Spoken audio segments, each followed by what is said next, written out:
ਵਾਹਿਗੁਰੂ ਜੀ ਕਾ ਖਾਲਸਾ ਵਾਹਿਗੁਰੂ ਜੀ ਕੀ ਫਤਿਹ। मैं पवनदीप कौर आप सारे व्यूअर्स का प्रोग्राम सिख वूमेन रेवोल्यूशन में स्वागत करती हाँ। जिवें कि आप सारे जानते हो, साडे इस प्रोग्राम का मकसद आप जी नूं पुरातन सिख बीबियां दे इतिहास नाल जाणू करवाउणा है। अज एक ऐसी ही महान बीबी की शख्सियत बारे जानन की कोशिश करांगे जो साडे सारे लई पूरने पा गए ने। किसी कवि दे बोल ने कोई कौम मुहर्रम नूं मंदी है, वड्डे दिनां दा कोई ध्यान धरदा, दिन पोह दे भी सानू भुलदे नहीं, डिठा जद दशमेश नू दान करदा। सचमुच असी पोह दे दिनां नू भुला नहीं सकते। ये ओ दिन ने जद गुरु गोबिंद सिंह पातशाह ने अपना पूरा परिवार अपनी अखां दे सामने खेरू खेरू हुंदा वेखिया। दिसंबर 1704 दे विच एक अजीब दास्तां सिख कौम दे इतिहास विच लिखी गई। 20 ते 21 दिसंबर की विचकारली रात को गुरु गोबिंद सिंह पातशाह जी ने आनंदपुर साहिब का किला छड्डिया। सरसा नदी के परिवार 3 हिस्सों में वंडिया गया। एक पासे गुरु गोबिंद सिंह पातशाह, 2 वड्डे साहिबजादे ते नाल गिनती के 40 सिंह ने, दूजे पासे गुरां दे महल ते तीजे पासे माता गुजर कौर जी ते नाल 2 छोटे साहिबजादे। अज इस स्थान ते परिवार विछोड़ा गुरुद्वारा भी स्थित है। अगर पूरे सरकमस्टेंसिस की गल करिए तो माता गुजर कौर जी की अहम भूमिका रही है। अज जानांगे कि माता गुजर कौर जी किस तरह की शख्सियत के मालक सन, किस तरह की जीवन जाच उन्होंने हंडाई तो साढ़े सारे लिए पूरने पा गए। जेकर उन्होंने बचपन की गल करिए तो माता जी का जन्म करतारपुर निवासी लाल चंद जी के घर माता बिशन कौर जी की कुखू होया। भावें उन्होंने जन्म तारीख बारे इतिहासकारां ने पूर्ण तौर पर नहीं लिखिया, पर कुछ इतिहासकार लिखते हैं कि वह अपने पति गुरु तेग बहादुर पातशाह जी कोलों 2 साल छोटे सन। गुरु तेग बहादुर पातशाह जी का प्रकाश 1621 ईस्वी का है, तो इसलिए असी माता जी का जन्म 1623 ईस्वी का मन सकते हाँ। माता जी का आनंद कारज गुरु तेग बहादुर पातशाह जी नाल 1634 ईस्वी विच होया।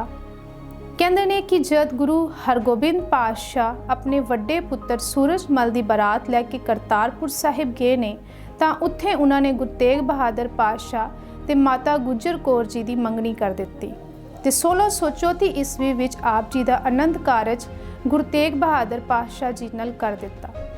आनंद कारज के 1 साल बाद ही करतारपुर मुगल फौजा ने हमला कर दिता, जिस विच गुरु तेग बहादुर पातशाह जी ने गुरु हरगोबिंद पातशाह जी नाल डट के मुगलों का सामना किया। इस तो अगले ही दिन एक लड़ाई फगवाड़े विखे भी हुई। इस तो बाद पूरा परिवार किरतपुर साहिब आ गया।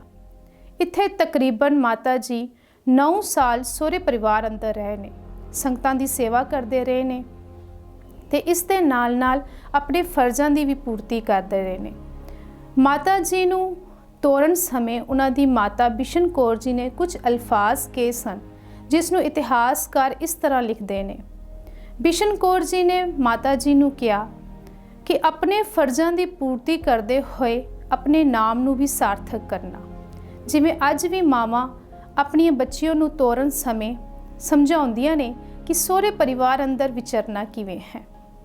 माता जी ने जिथे अपने फर्जां की पूर्ति की, उत्थे ही अपने कुल के गौरव नूं भी वधाया। गुरु हरगोबिंद पातशाह जी के ज्योति जोत समान मगरू पूरा परिवार पिंड बकाले आ गया। इत्थे माता जी अपने परिवार विच रहे, आए गए की सेवा करते रहते ते संगतां की भी वध चढ़ के सेवा करते। गुरु तेग बहादुर पातशाह जी का ज़्यादातर समा गुरमत प्रचार विच ही विचरदा।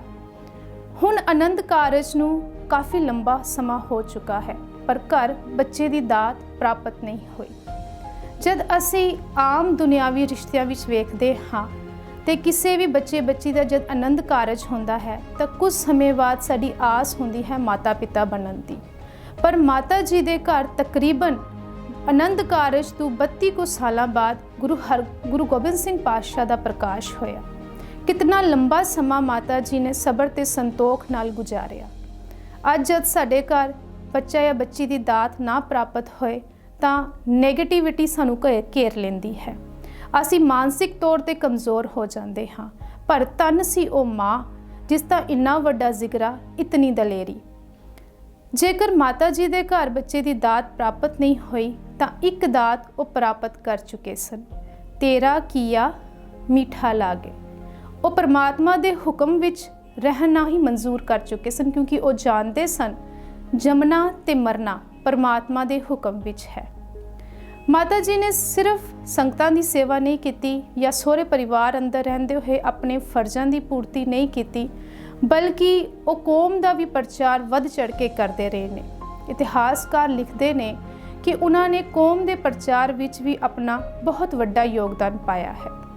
ਜਿੱਥੇ ਵੀ ਗੁਰੂ ਤੇਗ ਬਹਾਦਰ ਪਾਤਸ਼ਾਹ ਪ੍ਰਚਾਰ ਲਈ ਗਏ ਨੇ, ਮਾਤਾ ਜੀ ਉਹਨਾਂ ਦੇ ਨਾਲ ਗਏ ਨੇ। ਭਾਵੇਂ ਉਹ ਗੜ੍ਹ ਮੁਕਤੇਸ਼ਵਰ ਹੈ, ਕੁਰੂਕਸ਼ੇਤਰ ਹੈ, ਹਰਿਦੁਆਰ ਹੈ ਜਾਂ 1665 ਈਸਵੀ ਵਿੱਚ ਗੁਰੂ ਤੇਗ ਬਹਾਦਰ ਪਾਤਸ਼ਾਹ ਦੀ ਪੂਰਬ ਦੀ ਦੂਸਰੀ ਪ੍ਰਚਾਰ ਫੇਰੀ ਹੈ। ਹਰ ਸਮੇਂ ਮਾਤਾ ਜੀ ਗੁਰੂ ਤੇਗ ਬਹਾਦਰ ਪਾਤਸ਼ਾਹ ਜੀ ਦੇ ਨਾਲ ਕੌਮ ਦੇ ਪ੍ਰਚਾਰ ਤੇ ਪ੍ਰਸਾਰ ਦੇ ਵਿੱਚ ਆਪਣਾ ਯੋਗਦਾਨ ਪਾਉਂਦੇ ਰਹੇ ਨੇ। ਇੱਥੇ ਤੱਕ ਕਿ ਇਤਿਹਾਸਕਾਰ ਲਿਖਦੇ ਨੇ ਕਿ ਗਰਭਵਤੀ ਅਵਸਥਾ ਵਿੱਚ ਵੀ ਉਹ ਪ੍ਰਚਾਰ ਕਰਦੇ ਰਹੇ ਨੇ। ਇਸ ਦੇ ਪ੍ਰਤੱਖ ਸਬੂਤ ਤਦ ਮਿਲਦੇ ਨੇ ਜਦ ਆਪਾਂ ਗੁਰੂ ਤੇਗ ਬਹਾਦਰ ਪਾਤਸ਼ਾਹ ਜੀ ਦੇ ਜੀਵਨ ਵਿੱਚ ਵੇਖਦੇ ਹਾਂ ਕਿ ਜਦ ਉਹ 1665 ਈਸਵੀ ਵਿੱਚ ਪੂਰਬ ਦੀ ਦੂਸਰੀ ਯਾਤਰਾ ਵੱਲ ਗਏ ਨੇ, ਬਿਹਾਰ ਤੋਂ ਹੁੰਦੇ ਹੋਏ ਗਿਆ ਗਏ, ਫਿਰ ਗਿਆ ਤੋਂ ਉਹ ਪਟਨਾ ਗਏ ਨੇ। ਉਸ ਸਮੇਂ ਮਾਤਾ ਜੀ ਉਹਨਾਂ ਦੇ ਨਾਲ ਸਨ ਔਰ ਗਰਭਵਤੀ ਅਵਸਥਾ ਵਿੱਚ ਸਨ। ਗੁਰੂ ਤੇਗ ਬਹਾਦਰ ਪਾਤਸ਼ਾਹ ਜੀ ਨੇ ਮਾਤਾ ਜੀ ਨੂੰ ਪਟਨਾ ਛੱਡਿਆ ਤੇ ਆਪ ਬੰਗਲਾਦੇਸ਼ ਤੇ ਢਾਕੇ ਦੇ ਪ੍ਰਚਾਰ ਦੌਰਿਆਂ ਤੇ ਚਲੇ ਗਏ ਨੇ। ਪਟਨਾ ਰਹਿੰਦੇ ਹੋਏ ਮਾਤਾ ਜੀ ਨੇ ਦਸੰਬਰ 1666 ਈਸਵੀ ਵਿੱਚ ਗੁਰੂ ਗੋਬਿੰਦ ਸਿੰਘ ਪਾਤਸ਼ਾਹ ਨੂੰ ਜਨਮ ਦਿੱਤਾ। ਗੁਰੂ ਗੋਬਿੰਦ ਸਿੰਘ ਪਾਤਸ਼ਾਹ ਦਾ ਪ੍ਰਕਾਸ਼ ਪਟਨੇ ਦੀ ਧਰਤੀ ਤੇ ਹੋਇਆ। ਤਕਰੀਬਨ 32 ਕੁ ਸਾਲਾਂ ਬਾਅਦ ਗੁਰੂ ਗੋਬਿੰਦ ਸਿੰਘ ਪਾਤਸ਼ਾਹ ਦਾ ਪ੍ਰਕਾਸ਼ ਹੁੰਦਾ ਹੈ ਤਾਂ ਉਸ ਸਮੇਂ ਗੁਰੂ ਤੇਗ ਬਹਾਦਰ ਜੀ ਅਸਾਮ ਦੇ ਪ੍ਰਚਾਰ ਦੌਰਿਆਂ ਤੇ ਸਨ। ਇਤਿਹਾਸਕਾਰ ਲਿਖਦੇ ਨੇ ਕਿ 3.5 ਸਾਲ ਬਾਅਦ ਜਦ ਗੁਰੂ ਤੇਗ ਬਹਾਦਰ ਪਾਤਸ਼ਾਹ ਪਟਨਾ ਆਉਂਦੇ ਨੇ ਤਾਂ ਤਦ ਉਹ ਗੁਰੂ ਗੋਬਿੰਦ ਸਿੰਘ ਪਾਤਸ਼ਾਹ ਨੂੰ ਵੇਖਦੇ ਨੇ। ਪਹਿਲੇ ਆਪਣੇ ਕੌਮੀ ਫਰਜ਼ਾਂ ਨੂੰ ਸਮਝਿਆ, ਫਿਰ ਪਰਿਵਾਰਿਕ ਫਰਜ਼ਾਂ ਨੂੰ ਵੇਖਿਆ। ਕੁਝ ਸਮਾਂ ਪਟਨਾ ਰਹੇ ਤੇ ਉਸ ਤੋਂ ਬਾਅਦ ਸਾਰਾ ਪਰਿਵਾਰ ਅਨੰਦਪੁਰ ਸਾਹਿਬ ਆ ਗਿਆ। ਉਸ ਸਮੇਂ ਅਨੰਦਪੁਰ ਸਾਹਿਬ ਦੇ ਅੰਦਰ ਹਾਲਾਤ ਚੰਗੇ ਨਹੀਂ ਸਨ, ਕਿਉਂਕਿ ਸਿਆਸੀ ਢਾਂਚਾ ਵਿਗੜਨ ਕਾਰਨ ਗੈਰ ਮੁਸਲਮਾਨਾਂ ਦਾ ਧਰਮ ਮੁਸ਼ਕਿਲ ਵਿੱਚ ਸੀ।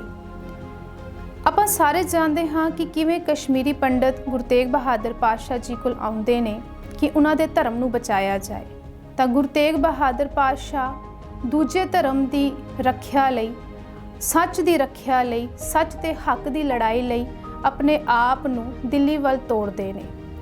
ਇੱਥੇ ਵਿਚਾਰਨ ਵਾਲੀ ਗੱਲ ਇਹ ਹੈ ਕਿ ਉਸ ਸਮੇਂ ਗੁਰੂ ਗੋਬਿੰਦ ਸਿੰਘ ਪਾਤਸ਼ਾਹ ਦੀ ਉਮਰ 9 ਕੁ ਸਾਲ ਹੈ ਤਾਂ ਗੁਰੂ ਗੋਬਿੰਦ ਸਿੰਘ ਪਾਤਸ਼ਾਹ ਆਪਣੇ ਪਿਤਾ ਨੂੰ ਆਪਣੇ ਹੱਥੀਂ ਦਿੱਲੀ ਵੱਲ ਤੋੜਦੇ ਨੇ ਸ਼ਹੀਦ ਹੋਣ ਲਈ।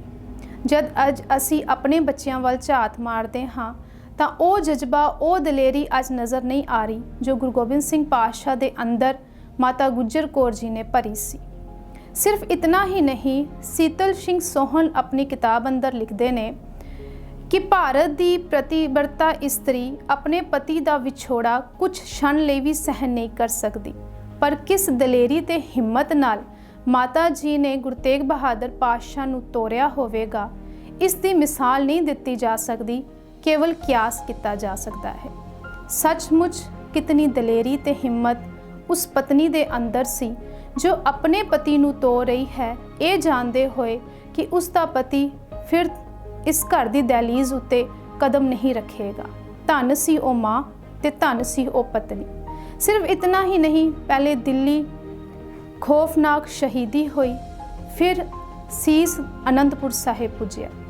ਮਾਤਾ ਜੀ ਗੁਰੂ ਗੋਬਿੰਦ ਸਿੰਘ ਪਾਤਸ਼ਾਹ ਨੂੰ ਨਾਲ ਲੈ ਕੇ ਸੀਸ ਦੇ ਸਾਹਮਣੇ ਖੜੇ ਨੇ ਤੇ ਹੱਥ ਜੋੜ ਕੇ ਆਖ ਰਹੇ ਨੇ, ਤੁਹਾਡੀ ਕੇਸਾਂ ਸਵਾਸਾਂ ਸੰਗ ਨਿਭ ਗਈ, ਬਖਸ਼ਿਸ਼ ਕਰਨਾ ਮੇਰੀ ਸਿੱਖੀ ਵੀ ਕੇਸਾਂ ਸਵਾਸਾਂ ਨਾਲ ਨਿਭ ਜਾਹੇ। ਜਦ ਆਪਾਂ ਇਸ ਦ੍ਰਿਸ਼ ਨੂੰ ਵੇਖਦੇ ਹਾਂ ਤਾਂ ਕੰਬਣੀ ਜਿਹੀ ਪੂਰੇ ਸਰੀਰ ਅੰਦਰ ਛਿੜ ਜਾਂਦੀ ਹੈ ਕਿ ਕਿਸ ਤਰ੍ਹਾਂ ਦਾ ਸਿੱਦਕ, ਕਿਸ ਤਰ੍ਹਾਂ ਦੀ ਦਲੇਰੀ ਉਸ ਪਤਨੀ ਦੇ ਅੰਦਰ ਰਹੀ ਹੋਵੇਗੀ। ਗੁਰੂ ਤੇਗ ਬਹਾਦਰ ਪਾਤਸ਼ਾਹ ਦੀ ਸ਼ਹਾਦਤ ਤੋਂ ਬਾਅਦ ਕੁਝ ਸਮਾਂ ਅਨੰਦਪੁਰ ਸਾਹਿਬ ਅਮਨ ਚੱਲ ਰਿਹਾ, पर माता जी दीयां मुश्किलां घट नहीं होईयां, बल्कि मुश्किलां होर वध गईयां। एक पासे गुरु गोबिंद सिंह पातशाह की पालना पोषणा करना सी, उन्हां नूं फिर जुल्म ते जबर दे विरुद्ध खड़ा करना सी।